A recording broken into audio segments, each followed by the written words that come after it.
14장은 호세아서의 마지막 결론입니다. 호세아서가 하나님의 끔찍한 사랑, 절절한 사랑, 무시무시한 사랑, 끝까지 포기하지 않는 사랑, 정말 성경에서 제일 하나님의 끈끈한 사랑이 잘 표현되어 있는 이 성경이 호세아서입니다. 사랑이니까 마지막이 굉장히 소망적입니다. 돌아오라. 안 돌아오더라도 나는 너희들에게 소망을 가지고 돌아오게 하겠다. 그거는 계속 결국에는 예수 그리스도를 통한 마가의 그 성령 부으심을 통해서 사실은 실현이 되는 겁니다. 호세아는 하나님의 이 사랑 때문에 고생을 무지무지하게 합니다. 왜냐하면 창녀 고멜을 선지자가 그 음란한 여자를 아내로 맞이해가지고 그 사랑한다고 데리고 오면 바람 피우러 가고 데리고 오면 바람 피우러 가고 그 자식도 전부 다 지 자식이 아닙니다. 어떤 남자 자식인지 아무도 알 수가 없는데 그 애를 또 키워야 됩니다. 하나님께서 선지자를 이렇게 가정을 망가뜨린 이유가 뭡니까? 이게 하나님의 사랑이라는 겁니다. 하나님은 창녀와 같은 우리 죄인들을 위해서 그 귀하신 독생자를 보내주시고 찢기게 하셨던 것을 생각하면은 너는 내보다도 훨씬 낫다는 겁니다. 하나님은 그런 사랑을 호세아를 통해서 조금 맛만 보여줬다고 말씀하고 있는 겁니다.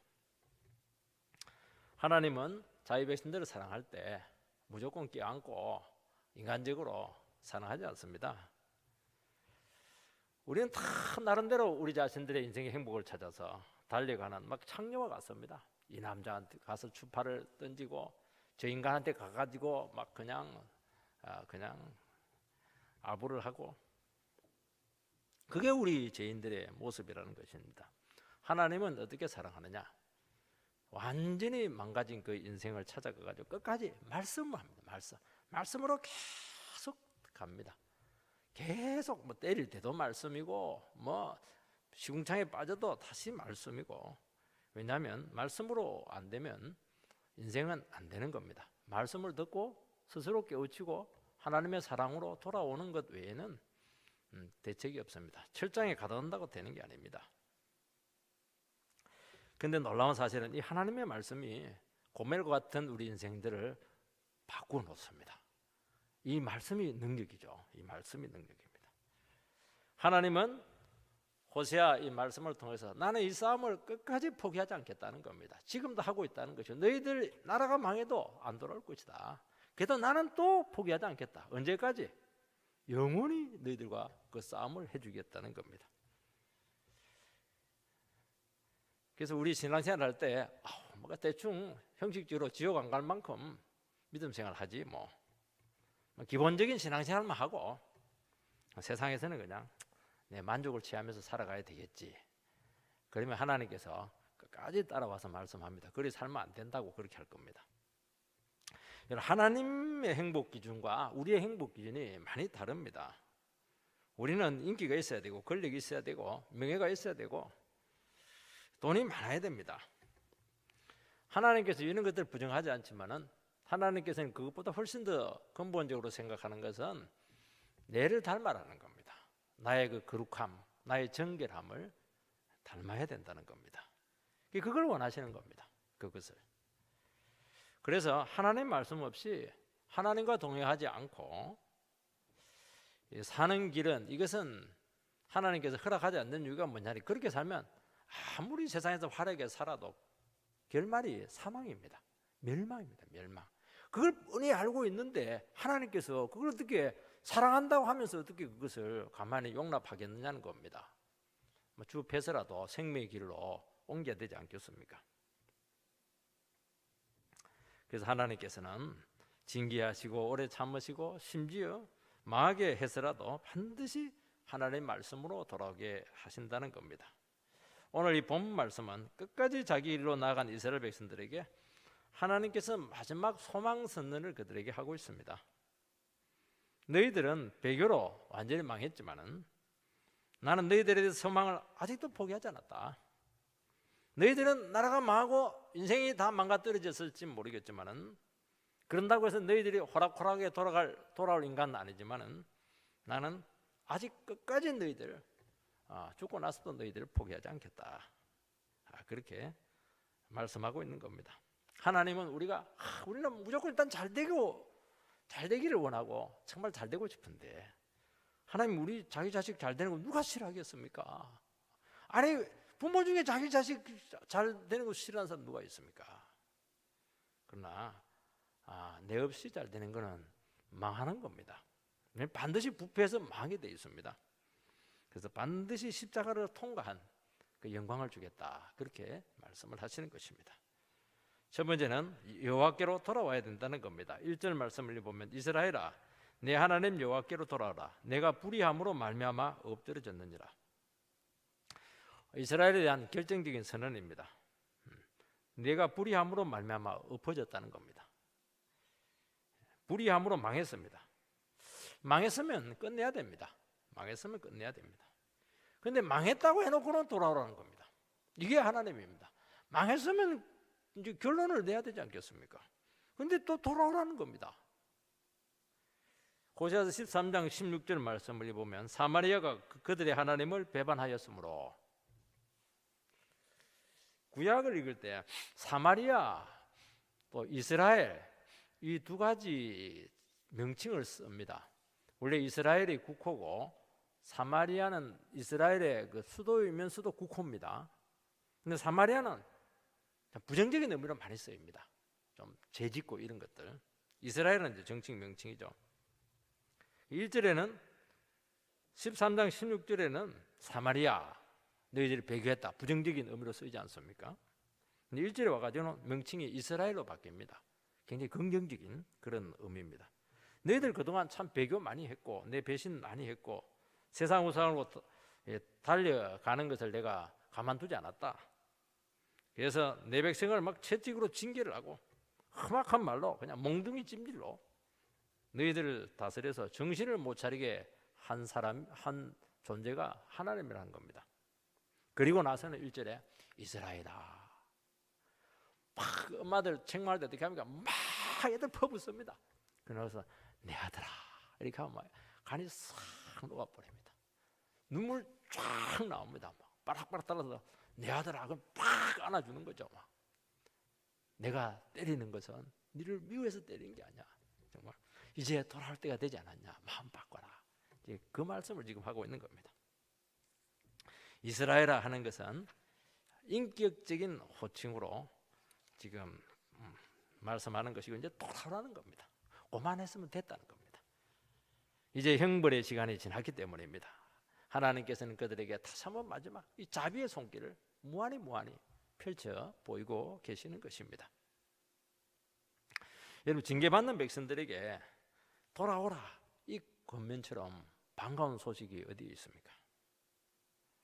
하나님께서 우리로 하여금 우리는 못 돌아갑니다. 왜냐하면 죄 지은 게 너무 많아가지고 하나님 절대로 못 돌아갑니다. 그런데 하나님께서 우리에게 돌아오라 그 말을 듣는 순간 모든 것이 달라지기 시작합니다. 그냥 우리 하나님 없이 그냥 죄 짓고 이렇게 할 때는요, 되는 일이 없습니다. 막 내가 엉망으로 살았기 때문에 되지도 않고 하나님도 싫어하기 때문에 또 안 되고 일이 꼬이고 죄리 꼬이고 되는 거 한 개도 없습니다.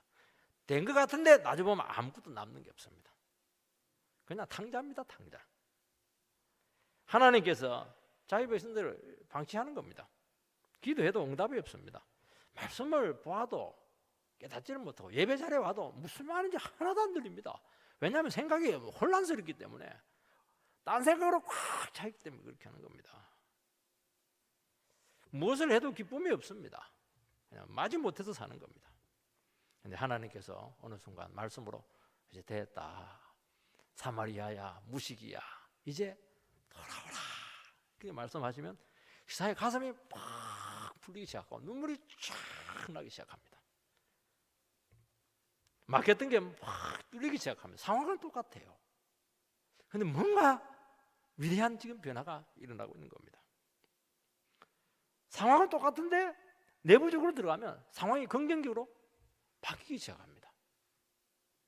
막 꽃들이 막 웃기 시작해요. 내보고 새들이 옛날에 들은 막 돌 던지고 싶은데요, 새들 소리가 막 자장가 찬송으로 막 들리기 시작합니다. 그리고 하나님 말씀이 막 살아 움직이기 시작하고 그렇게 들리지 않던 그 말씀이요 귀에 막 쏙쏙 들어오는 겁니다. 끝없는 슬럼프.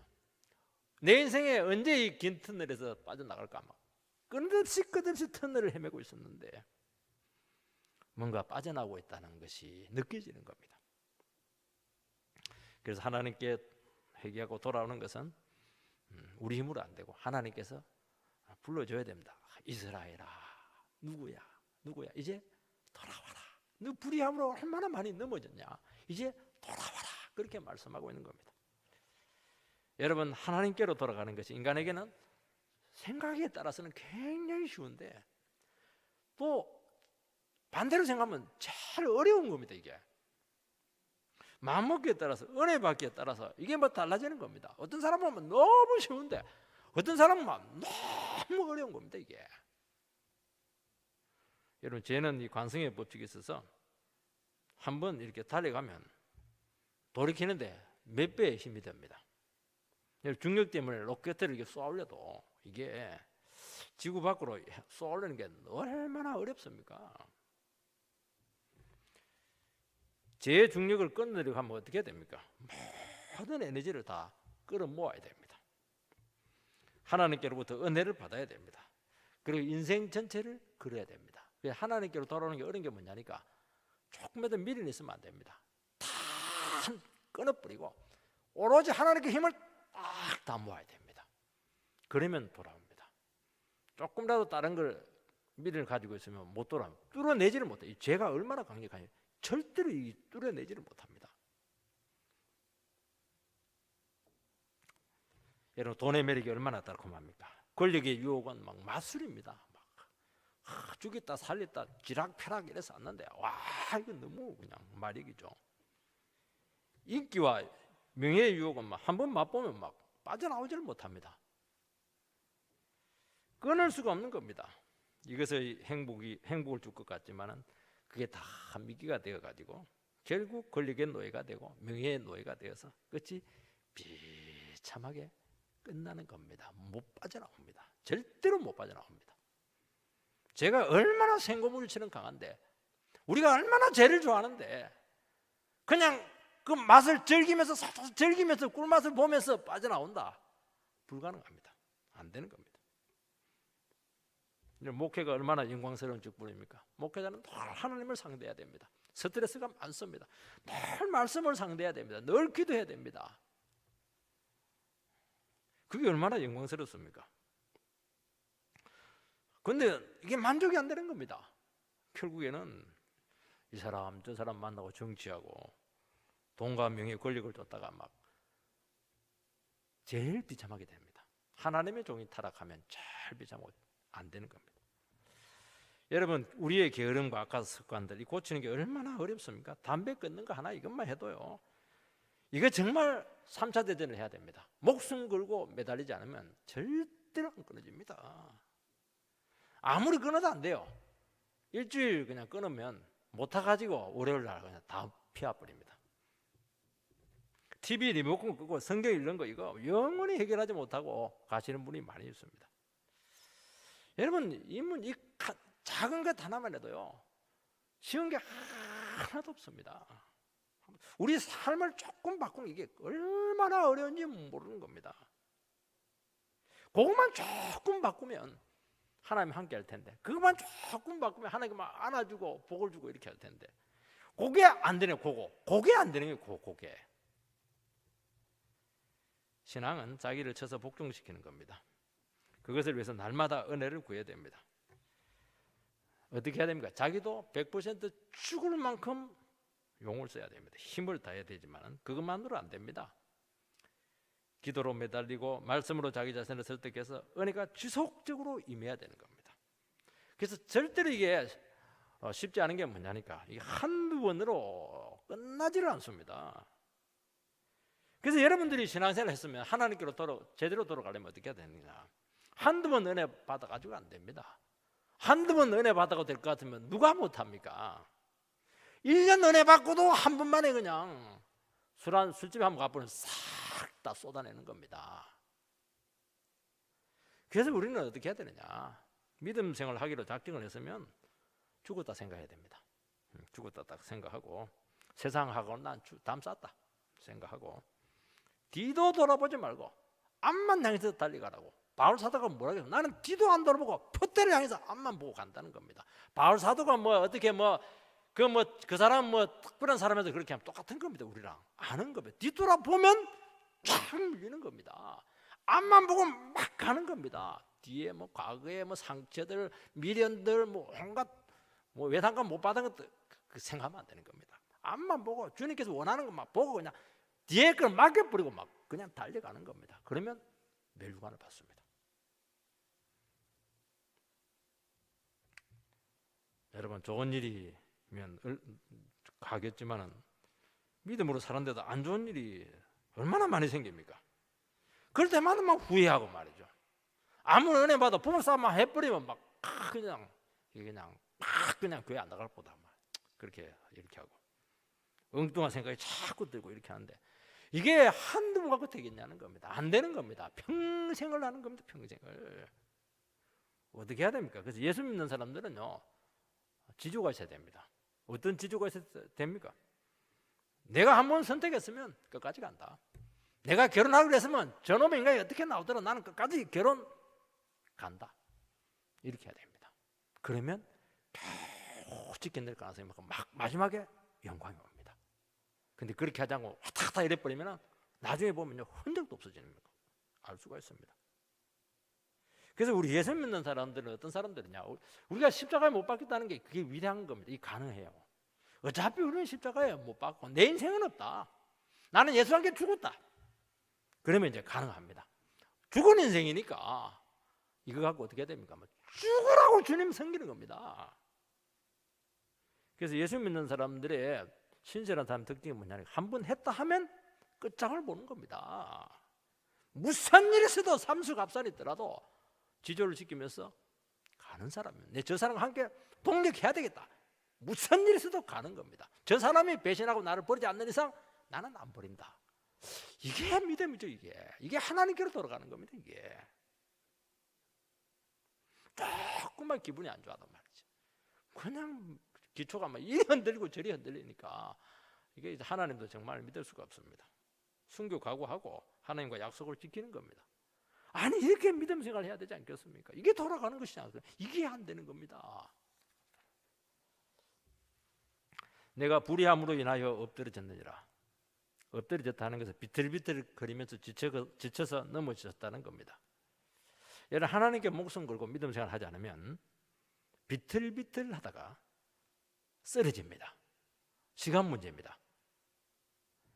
말씀대로 살지 않으면 처음에는 잘 될 것 같습니다. 또 잘 돼요. 왜냐하면 가진 게 있으니까. 내 미천이 있고 내 능력이 좀 있으니까. 그 얼마 못 갑니다. 조금 지나면 막 비틀비틀 하다가 한 소리 팍 들으면 팍 쓰러지고 코피 흘립니다.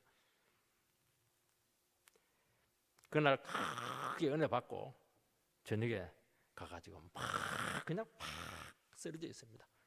일어나지를 못해요. 여러분, 믿음 생활은 그래서 말씀의 힘으로 하는 겁니다. 말씀의 힘으로 해야 됩니다. 말씀의 힘. 내 힘, 내 결심, 내 노력, 내 머리 절대로 내 감정은 특히 믿으면 안 됩니다. 감정은 우리를 100% 속입니다. 우리는 감정이 진실이라 생각하는데 감정은 진실로 우리를 속입니다. 하나님의 말씀이 정확한 겁니다. 하나님의 말씀이 진실이고 하나님의 말씀이 그대로 되는 겁니다.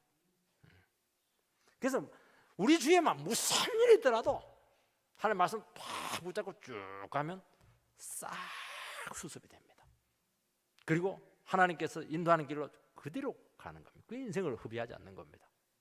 그런 사람이 누가 있냐는 겁니다. 다 비틀비틀 그러다가 쓰러진다는 겁니다. 여러분, 죄는 우리의 한계와 능력 몇 배로 강합니다. 하나님의 말씀을 붙들면 어떤 변화도 두렵지 않습니다. 왜냐하면 이 하나님의 말씀이 능력이 있고 이 새로운 것이 다 있고 여기에 또 길이 있어요. 길이 있습니다. 그리고 하나님의 말씀이 놀라운 것은 하나님의 말씀 붙들면 그 순간부터 수습이 됩니다. 먼저 내 마음부터 수습이 돼요. 내 마음이 수습되기 시작하면서 내 주위가 수습이 돼요. 나와 만나는 그 상황들이 수습이 되고 환경이 수습이 됩니다. 우리는 자꾸 반대로 생각합니다. 상황이 좋아지면 내가 수습되겠지. 절대로 그렇게 해서는 안 됩니다. 하나님 말씀을 다 내가 영접하고 하나님 말씀 내게 찾아오면 내가 정리가 싹 돼요. 자신감이 탁 생깁니다. 그러면서 하나씩 하나씩 정복을 해나가는 겁니다. 이게 말씀의 힘이라는 걸 기억해야 되는 겁니다. 그래서 여러분 체험으로 하는 게 봉사로 신앙생활 하는 게 아닙니다. 철저히 말씀을 해야 됩니다. 두 번째는 이 참된 회개를 요구하고 있습니다. 2절 말씀을 보면 너는 말씀을 가지고 여호와께로 돌아와서 아뢰기를 모든 불의를 제거하시고 선한 바를 받으소서. 우리가 수송아지를 대신하여 입술의 열매를 주께 드리리이다. 하나님은 수송아지 제사 나 원치 않는다. 입술의 열매를 달라는 겁니다. 오늘 이 들은 말씀을 가지고 나에게 입술로 고백하고 나오라는 겁니다. 입 다물지 말고 입술의 열매를 달라는 겁니다. 이건 결국에는 하나님의 말씀에 대한 정직한 반응으로 표현을 하라는 겁니다. 이 수송아지는 제물 중에서도 제일 큰 제물이고 최고의 헌신을 이렇게 보이는 것입니다. 나의 인생 전부를 드리겠다는 겁니다. 그래도 그것보다 나는 네 입으로 고백하는 걸 더 원한다는 겁니다. 여러분 그렇지 않은 데는 입이 굉장히 중요합니다. 하나님 앞에 고백을 반드시 해야 됩니다. 어떤 분들은 찬양을 하는데 찬양을 안 해요. 왜 안 합니까? 찬양이 싫은 겁니다. 찬양은 기도고 고백이고 그러면 능력이거든요. 응답이 오는 겁니다. 여러분 입술의 열매는 기도의 열매고 믿음의 열매고 결단의 열매고 삶의 열매고 삶의 변화를 통해서 나타나는 모든 것들입니다. 그것을 가지고 나오라는 거야. 너 뭐 가지고 나왔냐는 거야. 지금 내한테 나왔는데 수송아지 하나 그렇게 탁 들고 나왔는데 그건 난 모르겠다는 겁니다. 그래서 재물 제사가 아니고 마음의 태도입니다. 문제는 이스라엘 백성들은 제사만 있고 삶이 없었다는 겁니다. 말씀은 우리 삶의 기준이 됩니다. 이스라엘 백성들이 얼마나 하나님이 사랑을 하셔가지고 선지자를 보내서 그렇게 오랫동안 말씀을 듣게 했습니까? 여러분 이스라엘이요 남유다보다 150년 전에 망했는데 선지자들은 더 많이 보냈습니다. 하나님이. 왜냐하면 그렇게 문제가 많았거든요. 그렇게 말씀으로 돌아오라고 이렇게 했는데도 불구하고 자기 뜻대로 살았던 것이죠. 여러분 하나님 말씀으로 돌아오라 하는 것은 현재 자기 자신의 처지를 하나님 말씀의 잣대를 가지고 비추어서 점검하고 돌이키라는 겁니다. 잣대가 있으면 기준이 생깁니다. 기준이. 멀리 갔으면 많이 돌아오면 돼요. 조금 갔으면 조금 돌아오면 되고 조금 비틀어졌으면 그걸 발려면 됩니다. 이게 뭐 망치를 하든지 이렇게 해서. 이게 말씀이 있다고 하는 것은 우리에게 무한한 가능성이 있다는 것을 말씀하고 있는 겁니다. 말씀이 들리면 돼요. 말씀이 안 들리면 안 됩니다. 계속 헤맵니다. 계속. 교회도 계속 헤매고 계속 싸우고 집에도 계속 헤매고 계속 싸우고 부부싸움하고 난리가 납니다. 말씀이 탁 들어가면 기준이 딱 생겨요. 뭔가 소망이 생겨요. 왜 소망이 생깁니까? 아, 하나님 말씀으로 돌아가면 되는구나 하는 믿음이 딱 생기는 겁니다. 그게 하나님께서 지금 원하고 있는 겁니다. 이런 말씀을 들으면 나에게 문제가 되는 것이 현재 당하고 있는 이 어려움들, 내가 결혼 잘못한 이런 것들, 내가 지금 사업을 잘못한 이런 것들, 병든 것들, 돈 없는 것들, 얼마나 우리는 문제를 많이 가지고 주님께 나왔습니까? 근데 그게 결정적인 게 아닙니다. 그래서 우리는 그 문제를 해결해 달라고 막 큰 눈물로 기도합니다. 그건 기도해야 됩니다. 근데 하나님께서는 말씀으로 우리를 비춰줍니다. 말씀의 잣대를 가지고 한번 보자는 겁니다. 우리는 돈이 없고 병이 들었고 지금 부부 문제가 심각하고 이걸 갖고 자꾸 생각을 하는데 하나님은 그거 좋다가 다 이해한다. 말씀을 가지고 한번 비춰보자. 그렇게 하는 겁니다. 그러면요 돈이 없는 것도 직장이 없는 것도 내 뜻대로 일이 뜻대로 안 되는 것도 이게 결정적인 게 아니었다는 것을 알게 됩니다. 내 안의 문제였구나. 내 안의 문제였구나. 나의 자세가 문제고 나의 태도가 문제고 하나님에 대한 말씀에 대한 자세가 문제였구나. 교만했구나. 내가 지금 속이 뒤틀려 있구나. 내가 너무 마음이 높아져 있구나. 내가 너무 고집스럽고 탐욕이 많고 그렇게 사람을 미워하고 있구나. 딱 진단이 나옵니다. 얼마나 하나님 냉철합니까? 하나님 애누리 없습니다. 우리는 조그만 어려움이 있어도 참지 못하고 막 불안해합니다. 말씀을 딱 붙여보면 너 지금 뭐 여러 가지 뭐 없다고 해서 지금 못 산다고 해서 어려워하는데 그게 아니다. 네 내를 못 믿고 있잖아. 불신앙이 문제라는 겁니다. 통장의 잔고가 싹 없어지게 될 때 필요한 돈은 많고 얼마나 불안하겠습니까? 그때 주님께 뭐라고 합니까? 너 정말 나를 믿고 있냐?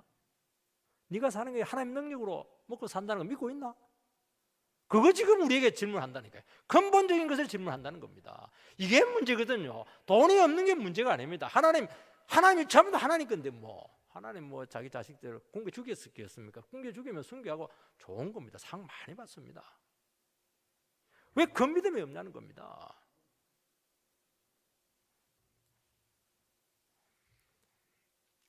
네가 하나님도 아닌데 왜 이렇게 생각을 많이 하고 말이지.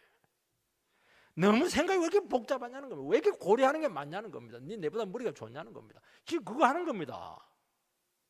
맡기고는 맡기고 내려놓을 건 내려놓고 그냥 포기할 건 포기하고 네가 할 건 하고 이렇게 해버리면 삶이 가벼울 텐데 말입니다. 왜 이렇게 불안하고 힘들어하고 생각이 많고 말이죠. 그게 문제라는 겁니다. 이 싸움이 간단하겠습니까? 이 싸움이 간단하지가 않습니다. 이 싸움을 신앙은 이 싸움을 하는 겁니다. 이 싸움에서 이겨야 침체가 없어요. 이 싸움에서 이겨야 유혹을 이기는 겁니다. 이 싸움에 무너지면 그대로 유혹에 무너지는 거예요. 마귀가 속삭이면 그대로 침체하는 겁니다. 이 싸움에서 모든 신앙의 행불행은 결판이 나는 겁니다. 이건 본질이거든요. 이게 얼마나 어려운 줄 몰라요. 이게 한두 번 갖고 되겠느냐? 아니라는 겁니다. 영원히 해라면 영원히. 모든 불의를 제거하시고 말씀대로 살지 않는 것을 고백하고 용서받으라는 겁니다. 말씀 앞에 가면 불의하지 않는 것이 없습니다. 평상시에는 그게 큰 문제인지 느끼지 못합니다. 근데 말씀 앞에 딱 붙여보니까 이게 문제덩어리예요. 나는 참 사람들이 괜찮다고 생각하는데 내 자신이 지금 문제투성입니다. 그게 깨달아지는 겁니다. 내가 생각하는 것도 문제가 심각하고 지금 내가 시간 남을 때 보내는 거, 여가 보내는 것도 지금 문제가 심각하고 자녀를 키우는 것도 지금 문제가 심각하고 지금 직장생활 하는 것도 문제가 심각하고 TV 보는 것도 이게 심각하고 사람 만나는 것도 그냥 도대체 내 삶 가운데서 제대로 된 게 하나도 없다는 것을 알게 됩니다. 전에는 그게 당연시했죠. 왜냐하면 모든 사람들이 그렇게 모양만 달라지 비슷하게 살아가기 때문에 그렇게 하는 겁니다. 심각하지가 않았습니다. 근데 어느 순간 말씀 앞에 딱 서니까 이 작은 것, 작은 게 아니에요. 우리는 자꾸 작다고 생각하는데 이 작은 게 아닙니다. 이 작은 것이 결국에는 우리 인생을 망가뜨리는 겁니다. 피곤할 때 텔레비 보고 막 들어 누워가지고 막 스트레스 해소해야 되지 않겠습니까? 근데 이 작은 게 가정의 평안을 깨뜨리고 이 작은 게 대화를 막고 이 기도 시간을 막 그냥 방해하고 성경 읽기를 막 방해하고 잘 때까지 그냥 리모컨 잡고 그냥 품고 자고 말이지. 이게 문제였구나. 이게 나는 스트레스가 많아가지고 풀어야 된다. 스트레스 하나도 안 풀립니다. 그거. 그 작은 경건의 텀이 그 인생 전체를 그렇게 망가놓았다는 것을 알게 되는 겁니다. 그래서 이 싸움이 이 작은 텀, 이 작은 텀이 경건의 텀이 나의 삶을 그렇게 흩뜨려 놨다는 것을 깨달고 심각하게 그것을 생각하고 결단하고 끊어버리면 인생이 완전히 달라지는 겁니다. 선한 바를 받으소서. 우리의 선행을 하나님께 바친다는 게 아닙니다. 우리는 선한 것이 없습니다. 선한 것은 하나님께 다 있습니다. 어떤 게 선한 것을 우리가 어떻게 선한 것을 하나님께 바칠 수가 있겠습니까? 없습니다. 그런데 바칠 수가 있습니다. 내가 선하지 않다는 것을 인정하고 주님께 나가서 용서를 받는 것은 그게 선한 거예요. 그게. 나는 선한 게 하나도 없습니다. 나는 문제투성이밖에 없습니다. 나는 다 틀렸습니다. 지금까지는 내가 다 옳다고 생각했죠. 왜냐하면 내가 똑똑하니까요. 근데 하나님 말씀을 보니까 선한 게 하나도 없는 거예요 지금. 하나님 마음에 드는 게 하나도 없는 거예요 지금. 하나님 나를 어떻게 하면 좋습니까? 나는 전적으로 부패했습니다. 그 고백하고 눈물로 용서해달라고 가는 겁니다. 그게 선한 것을 하나님께 바치는 겁니다. 얼마나 좋아하겠습니까? 그러면 우리를 선하게 만드십니다. 이런 말씀을 들으면 정말 마음이 답답해집니다. 그 답답한 심정을 가지고 하나님 문제가 많네요.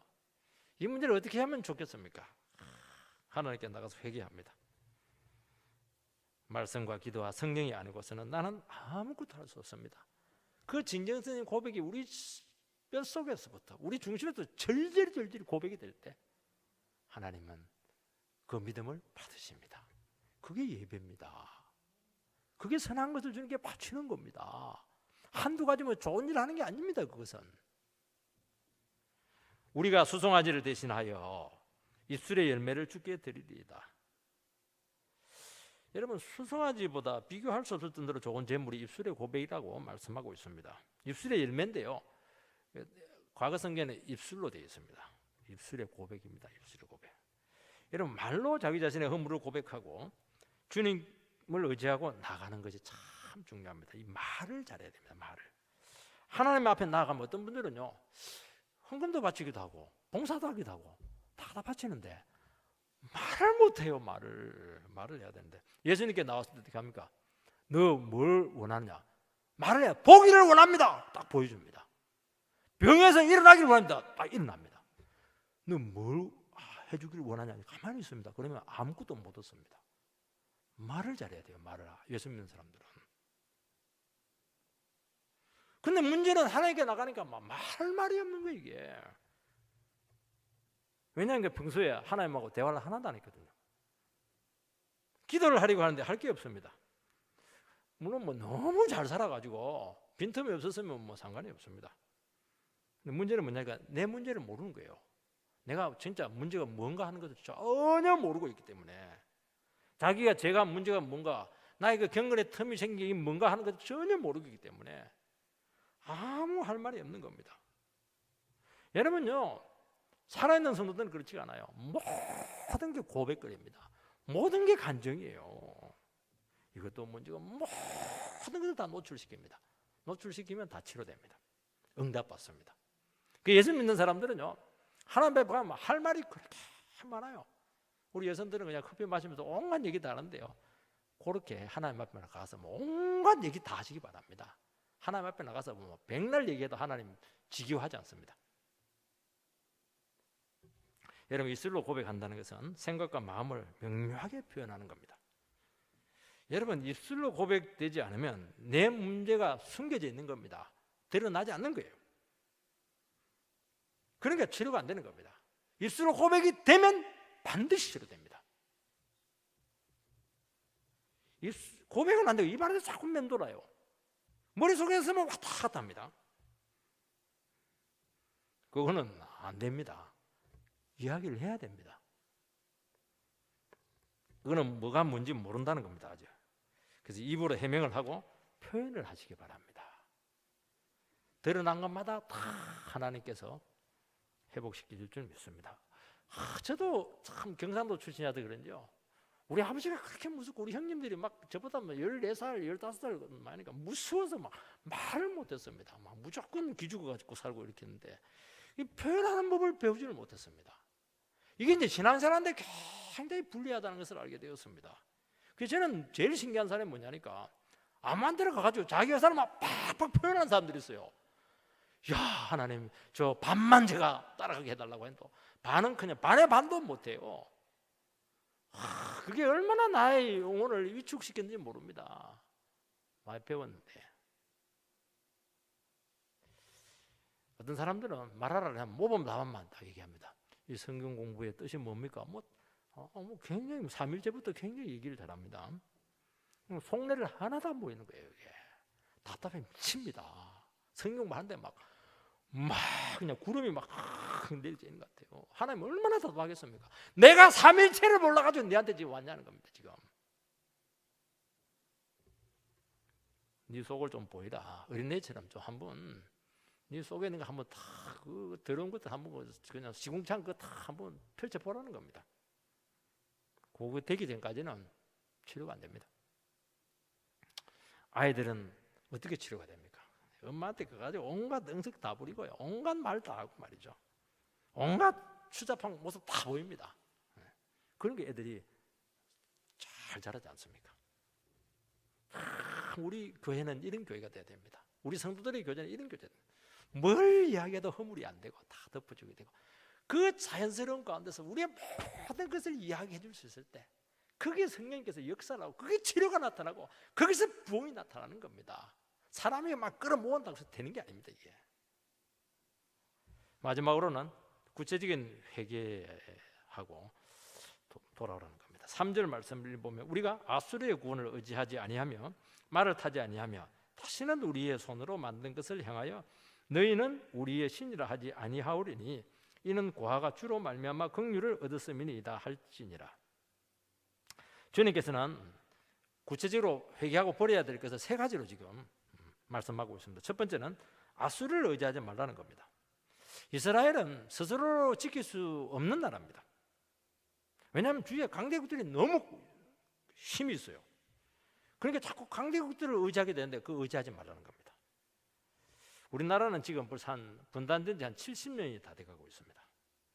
놀라운 사실은 전쟁이 일어나지 않고 평화를 지키고 있습니다. 이 국방력 때문에, 한미동맹 때문에 이 나라가 평화가 왔느냐? 아니에요. 그것도 변수는 되지만 결정적인 변수는 그게 아니라는 겁니다. 하나님의 백성들의 기도죠. 하나님의 백성들의 믿음 때문입니다. 교회죠, 교회입니다. 여러분, 북한은 이제 3대에 걸쳐서 지금 통치를 하고 있는데 그 북한 통치자들이 제일 무서워하는 게 뭐냐면 미국이 아닙니다. 기독교인들입니다. 기독교인들.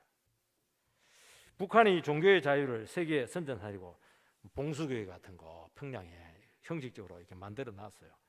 거기에 성도들이 누구냐니까 제일 빨간물이 많이 드는 철저한 공산주의자들로 그 성도들을 채워놨습니다. 그냥 형식으로 그렇게 하는 겁니다. 놀라운 사실은 거기서 예수 믿는 사람들이 나온다는 겁니다.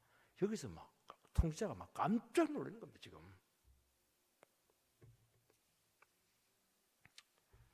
기독교인이 있다는 것을 증명하기 위해서 전국을 돌아가지고 한 할머니를 찾았어요. 할머니 찾았는데, 근데 할머니가 언제부터 믿었냐고, 예수 믿냐고 이렇게 하니까 나 어차피 뭐 죽을 몸인데 뭐 예수 믿는 걸 숨기면 안 돼. 그 얘기를 하는 겁니다. 통치자가 깜짝 놀라는 겁니다. 얼마 전에 죽은 그 통치자는 교황이 한번 찾아간다고 거의 합의가 다 됐는데 무서워가지고 또 교황 한번 휩쓸고 가면 또 예수 믿는 사람 생기가 싶어가지고 막판에 거절을 했다고 합니다. 여러분요, 북한의 통치자는 지금 미국을 두려워하는 게 아닙니다. 예수 믿는 사람이 기도를 그렇게 무서워하는 겁니다. 지금 여러분, 우리나라가 전쟁이 날 뻔한 순간이 얼마나 많았습니까? 아슬아슬한 순간이 많았는데 전부 다 하나님께서 다 통제했습니다. 남은 자의 기도를 들으셨습니다. 우리나라는요, 우리나라의 신앙의 특징은 어디서 나타나요? 기도원입니다. 이게 전 세계인들이 이해를 못해요. 어떻게 산속에 들어가가지고 막 그냥 그 나무 밑에서 그냥 기둥불이 잡고 막 밤새도록 막 온갖 걸 다 하면서 그냥 기도를 하는데 온 산이 막 다 떠나가는 겁니다. 이게 한국을 지킨 핵심이었습니다. 핵심. 이 기도 산에서 그냥 막 기도를 하는 겁니다. 이게 너무 강력했고, 요즘은 이 기도 소리가 지금 끊어지고 있고 작아지고 있고, 울부짖고 이 피 맺힌 이 기도가 나와야 되는데 이게 지금 사라지고 있다고 하는 겁니다. 이게 지금 문제예요. 지금 우리나라 경제가 어려워지고 있다는 게 문제가 아니고 이게 문제입니다. 이게 지금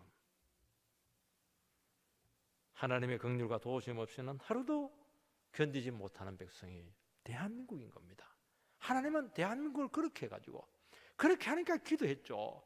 다른 나라처럼 복지 다 있고 뭘 그 다 있고 가만히 앉아도 그냥 평생 그냥 휴가나 즐기고, 그런 데서 어떻게 이런 신앙이 나옵니까? 하나님께서는요, 우리나라를 복주기 위해서 막 기도 안 하면 안 되도록 그냥 목을 졸라맸던 겁니다. 온 사방에 가지고 기도굴이 다 있는 거지 지금.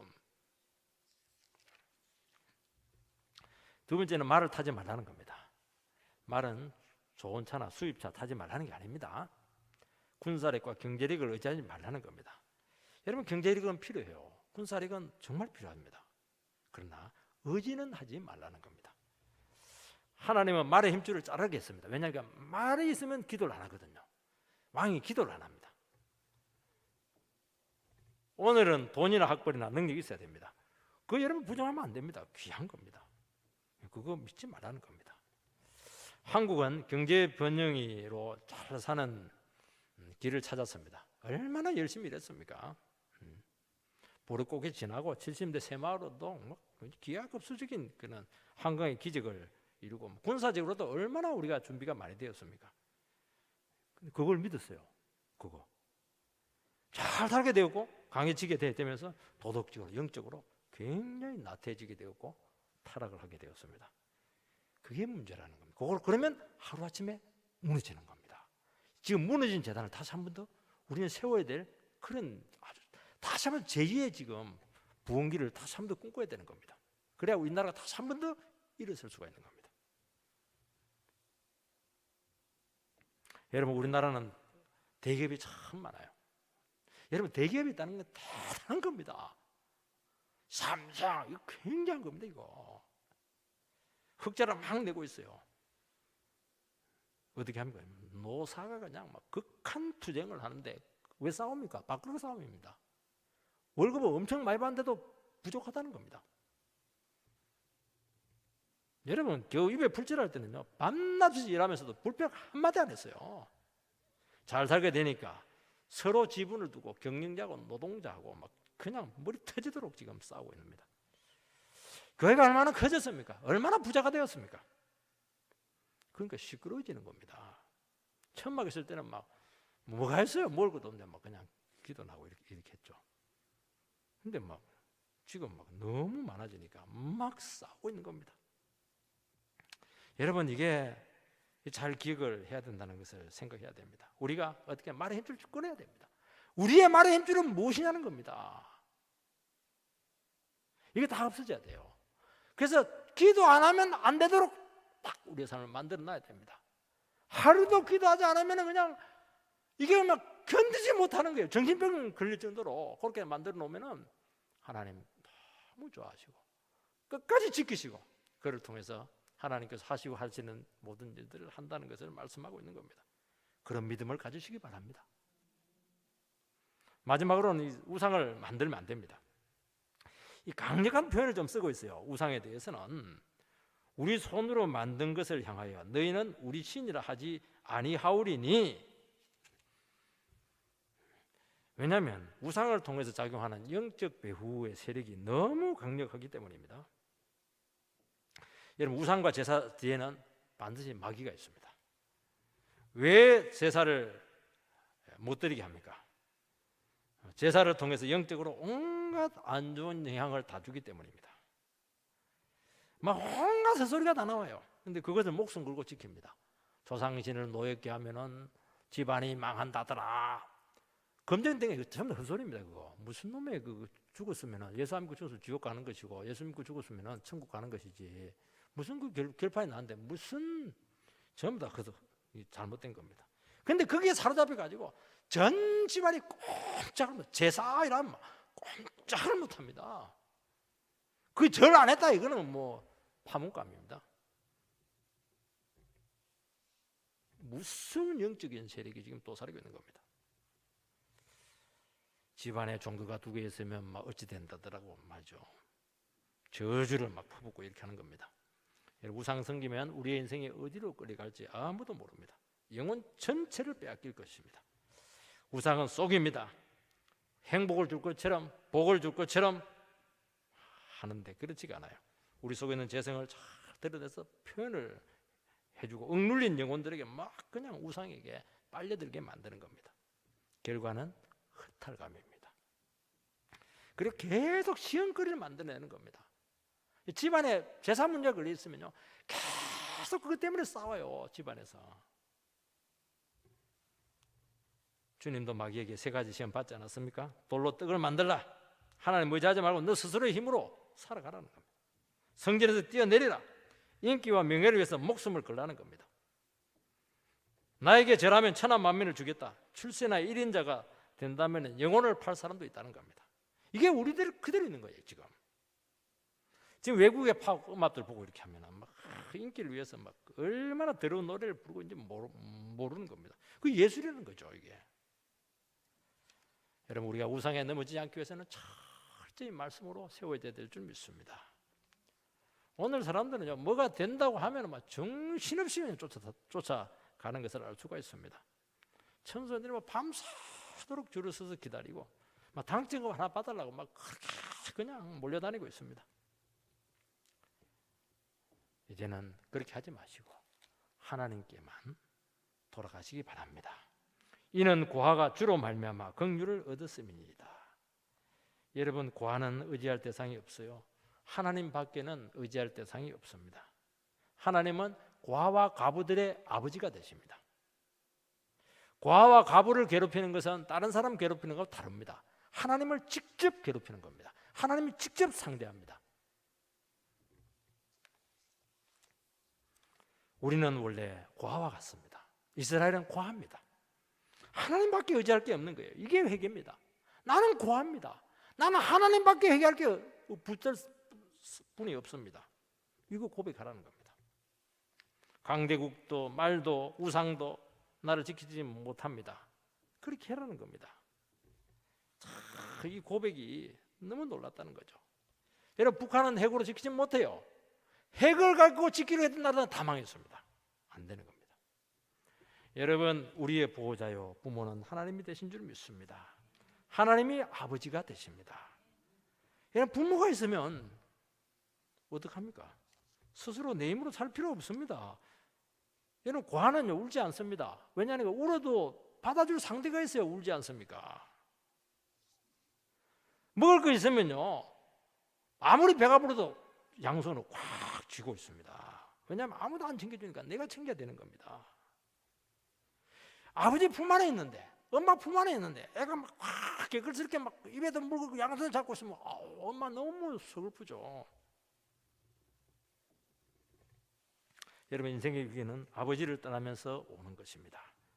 탕자의 위기는 아버지 집을 나서는 순간부터 추락했습니다. 탕진하고 낭비하고 허비하고 비참해졌던 겁니다. 모든 부여는 아버지께로부터 오는 것을 믿으시기 바랍니다. 행복도 아버지에게 있고 먹고 사는 것도 아버지에게 있고 삶의 모든 영역에서 아버지의 건설 아래 있게 될 때 죽음도 슬픔도 고통도 우리를 넘어뜨리지 못한다는 것을 고백하시기 바랍니다. 그 그늘에서 벗어나는 순간 맥이 팍 빠지게 될 거고 공고하고 비정상적인 이상한 삶으로 여러분들은 이끌림 바 될 것입니다.